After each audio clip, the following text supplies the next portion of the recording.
All right, A-Push scholars, welcome back. This is our next video. We wanted to thank the group Dropkick Murphys for that song I'm shipping out to Boston, and that really relates to this section of our reading because we're going to talk about where the revolution begins, and it really begins in the city of Boston.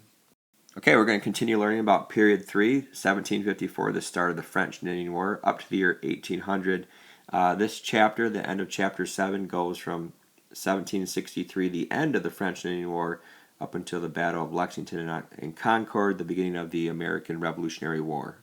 Okay, we're going to look at the second half of page chapter 7, and it's actually supposed to be pages 129 to page 139, so it is a slight typo on my part. The key topics we're going to look at are the final causes of the American Revolution, the Boston Massacre, the Boston Tea Party, the Intolerable Acts, and the first battle of the Revolutionary War at Lexington and Concord. All right, the first section of reading tonight is on the Townshend Tea Tax and the Boston Massacre, and here are some key questions. What is the difference between the Townshend Acts and the Stamp Act? The Townshend Acts, this tax from the British Parliament, was an indirect tax payable at American ports, and that is at cities like Boston and New York City. So when the British manufactured goods came off the boat and were going to be sold into the colonies, that's when the tax was paid. The Stamp Act, however, was paid directly by the colonists. So when they bought their documents, their newspapers, and so on, they had to pay a tax then. So the Stamp Act hurt the colonists more, they felt, because they actually had to pay the tax when they bought something. Number 2, how did the colonists respond to the Townshend Acts? Well, it was very similar to the Stamp Act response. Non-importation agreements continued. So the colonists agreed to not buy British goods because of the Townshend Acts. However, this was not as effective as the Stamp Act because, like I said, the Townshend Acts, the taxes were paid when the goods came off the boat. And finally, the Boston Massacre 1770, another important event in A-Push. Basically what happens here is British soldiers in Boston partially were there to enforce the Townshend Act, so more British soldiers were going into Boston, and there was a riot. 60 Boston colonists were rioting, and the British soldiers fired back, killing or wounding up to 11 colonists. Some more details of this section of our reading. Again, the Townshend Acts were in 1767, so it was 2 years after the Stamp Act. New Prime Minister Charles Townshend helped create these laws. This tax was on glass, white lead, paper, and tea, and I think that's the biggest one. You have to know that the Townshend Acts taxed tea that was coming off the boats to be sold in the colonies. Tea was an extremely popular drink in the colonies at the time, and so because of the Townshend Acts, the colonists responded by smuggling, which they were very good at. Like I said on the previous slide, the response was similar to the Stamp Act, where non-importation agreements did occur, but it wasn't quite the violent response as the Stamp Act. In order to help enforce the Townshend Acts, the British government sent 2 regiments of troops to be stored in Boston because of the colonist response. So cause and effect is very important in A-Push, and so an effect of the Townshend Acts was the Boston Massacre. So this was partially caused by the Townshend Acts and the increase in the number of British soldiers. So we mentioned in the previous slide, it was 60 townspeople versus 10 redcoats. So the townspeople greatly outnumbered the British soldiers. 5 townspeople were killed, and was it truly a massacre? One of the biggest results of the Boston Massacre was Paul Revere. He created a famous engraving to illustrate the massacre, and we'll look at that a little bit later in the video. Here it is. Here's the famous Paul Revere engraving, 1770, one of the first pieces of propaganda used in America. And so let's take a look at this famous painting. Here's Paul Revere right here. He's a famous American. So it is in Boston. And over here we have all the townspeople, and we have the British redcoats. And just by this engraving, it looks like that it is a massacre, that the British redcoats are the only ones firing against the townspeople. Also notice the blood illustrated here, that the townspeople were being massacred. Again, there's Miggy. Again, there's dogs quite popular back then, it looks like. Also look at the sign behind the redcoats, okay, Butcher's Hall, okay, kind of, that's a reference to a butcher occurring. And then look at the faces of the redcoats, and it looks like most of them, if not all of them, are smiling, and they're being ordered to fire here by their leader. And again, the response to this is that the colonists became very mad about the Boston Massacre, partly because of Paul Revere's engraving. Some more detail about the Boston Massacre. One of the redcoats was hit by a club or knocked down. Perhaps a snowball was thrown and hit them. And so the British do respond by firing into the crowd. The most famous American killed was African American, a runaway slave named Crispus Attucks. And here's a portrait of him right here. And he is known for, unfortunately, being killed at the Boston Massacre. Okay, so who's to blame? Probably definitely both sides are to be blamed because the Countess did incite being shot at, because again they did start the riot with clubs and potentially a snowball being thrown. So the trial that followed had John Adams, a famous American future president, a patriot, actually defended the British soldiers. So he did not defend the Countess. 2 British soldiers were found guilty of manslaughter, yet they were given light punishments, which probably angered the Countess because they wanted the redcoats to pay for the killings of the Boston Massacre. The next section is the seditious committees of correspondence. I would highlight committees of correspondence, and we have a few questions to help illustrate some key points. By the end of 1770, so this is the same year as the Boston Massacre, what was happening to the Townshend Acts? Well, the Townshend Acts were repealed in 1770, very similar to the Stamp Act. The Stamp Act was repealed in 1766. Townshend Acts were eventually repealed, except for what good? Well, tea still remained. The tax on tea did still remain. A couple other key points of this section.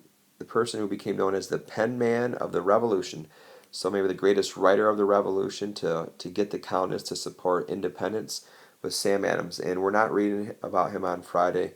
We used to read about him, but he is a very famous agitator, famous patriot that helps get people fired up to have a revolution.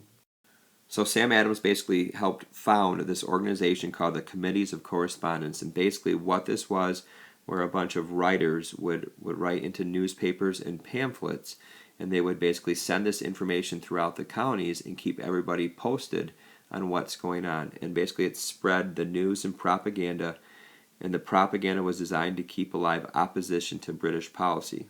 Argument could be made that without the committees of correspondence, less information would be spread, and there would probably be less people interested in having a revolution. So this is an important idea, and the committees of correspondence really begins after the Boston Massacre into the early 1770s. Okay, a little more detail about this section. King George does take over in the year 1770. He was a young ruler, good man, but he had some struggles ruling over the county, so he wasn't very good at it. But he had a pretty good heart, according to some historians. Okay, we know that resistance continues throughout the counties, especially to the tea tax, which was a part of the Townshend Acts. In the city with the biggest amount of people that wanted a revolution, that were unhappy, was in the city of Boston, hence the intro music from Dropkick Murphys. And the movement was led by Sam Adams, and he was a cousin of John Adams, who was a future president. And so Sam Adams was fired up, and this is a portrait of Sam Adams right here, and he was fired up against the British, hated the British, and he wanted the revolution to happen, and he basically, his life was committed to have America break away from Britain. So like I mentioned, he did organize the Committees of Correspondence in 1772, and it involved 80 towns and cities throughout the counties.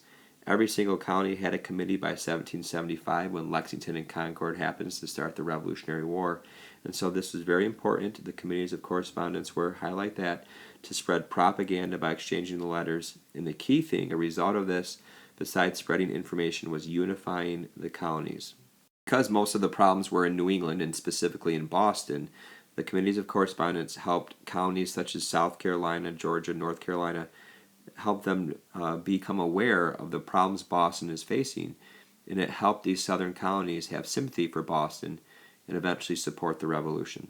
Okay, the next section is called Tea Parties at Boston and Elsewhere, and you probably make the connection to the famous Boston Tea Party. First question, 2 reasons why the rebellion was not a sure thing in 1773. Before we get to that question, I just want to make sure by 1773, if you would ask most of the counties, they would not even think of declaring their independence against Britain. However, after 1773, events really start to magnify the problems the colonists had. So getting back to this question, why was it not a sure thing? Well, non-importation against Britain was weakening, so some colonists were buying British goods, and they were actually paying the tea tax. Although they didn't really like it, they were paying it because the tea that was being sold to them by the British was actually cheaper than the smuggled tea. Okay, number 2 is really going to get at the cause of the Boston Tea Party. And a business in Britain called the British East India Company, they got special favor from the London government, from Parliament in Britain, and the Parliament basically said that this company would have a monopoly on tea sold in the counties. So the counties could only buy it from this company if they wanted their tea, or they could try to get it smuggled, but that was still a little bit expensive. So, because there's a monopoly from this company on the tea, the price of tea does increase quite a bit, and the counties are unhappy about that. And even more than the price, it's just the principle that the tea tax still existed that really bothered the colonists. And so you can go back to the famous Stamp Act, no taxation without representation cry from the colonists. Okay, and finally, probably one of the most famous events before the Revolutionary War is the Boston Tea Party in December of 1773. Here's a quick description. Boston people were disguised as American Indians, and at night they go on British ships that were owned by the British East India Company, and they dumped the cursed weed into Boston Harbor, and the British did nothing about it. They just let them do it. 342 chests of tea were dumped into the Boston Harbor, and the key thing is, who is going to be unhappy about this? Well, the British government is mad. Okay, so we looked at those essential questions. So just a quick review then.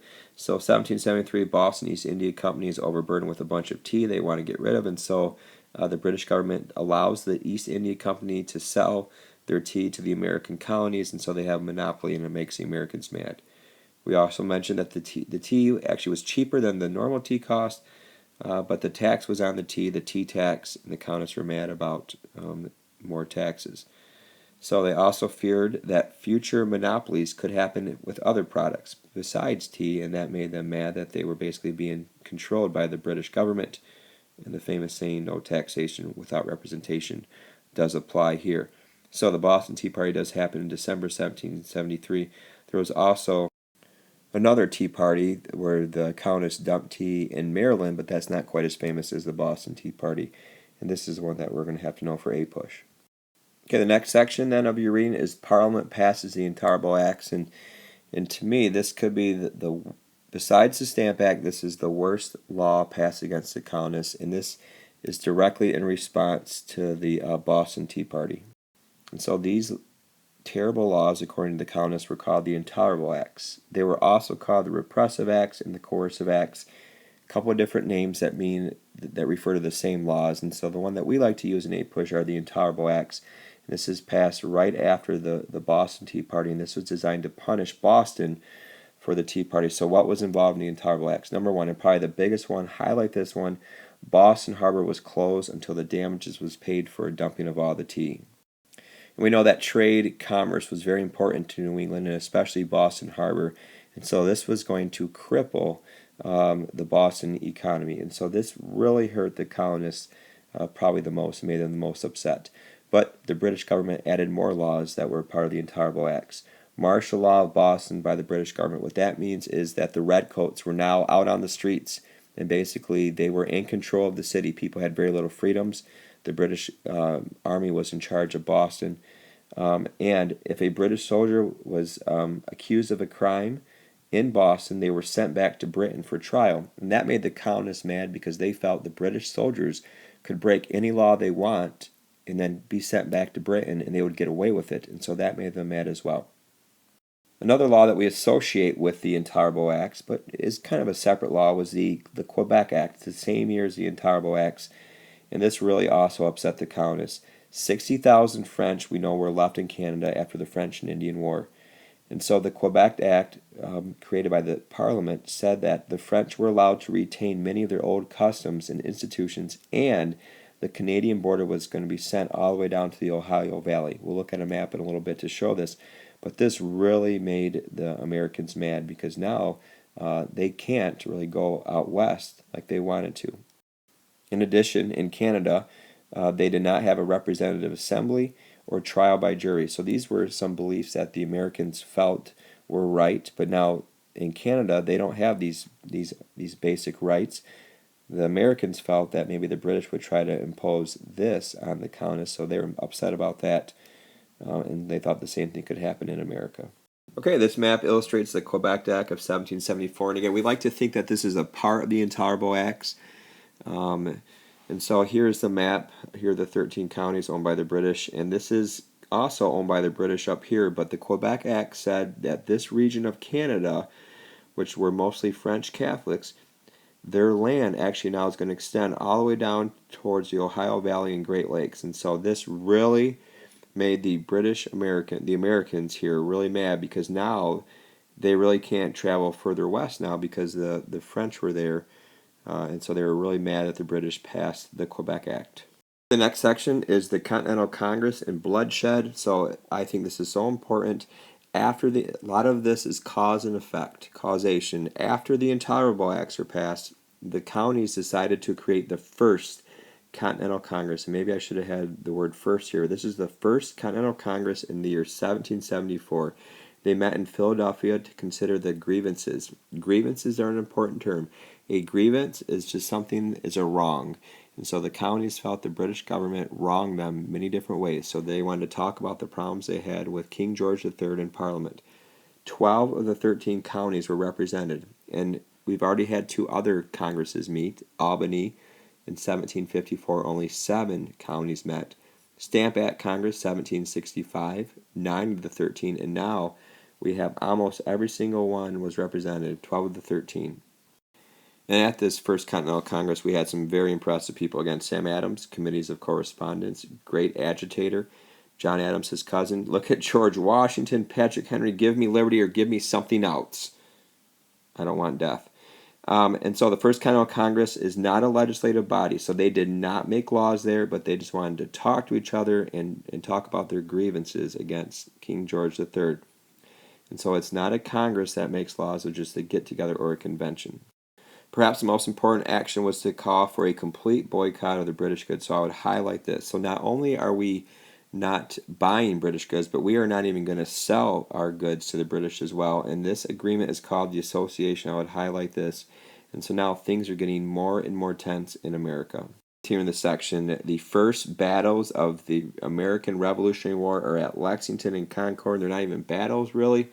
But this is where it begins. So for months, farmers and townspeople around Boston have been gathering arms and ammunition. So they were stockpiling ammunitions just in case they needed to defend themselves against the British.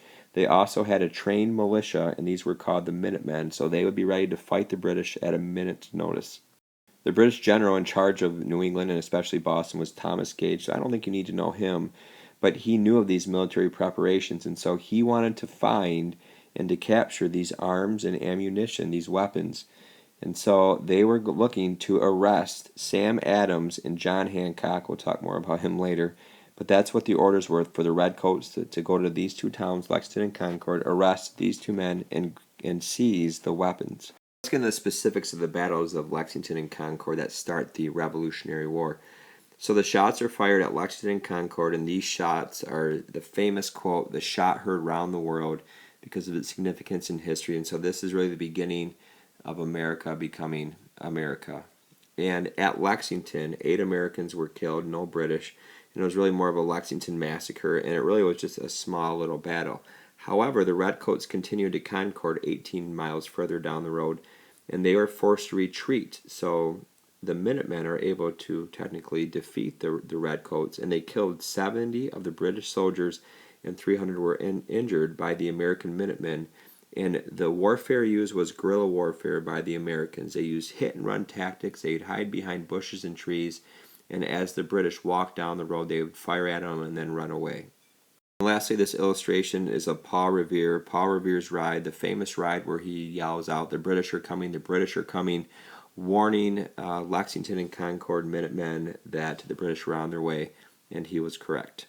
This next section is called Imperial British Strengths and Weaknesses. So we are talking about what did Britain have in this war that was good and what was bad. What were their strengths and weaknesses? So the strengths of the mighty British army. The population of Britain at the time was 7.5 million, so they were 3 times the size of America.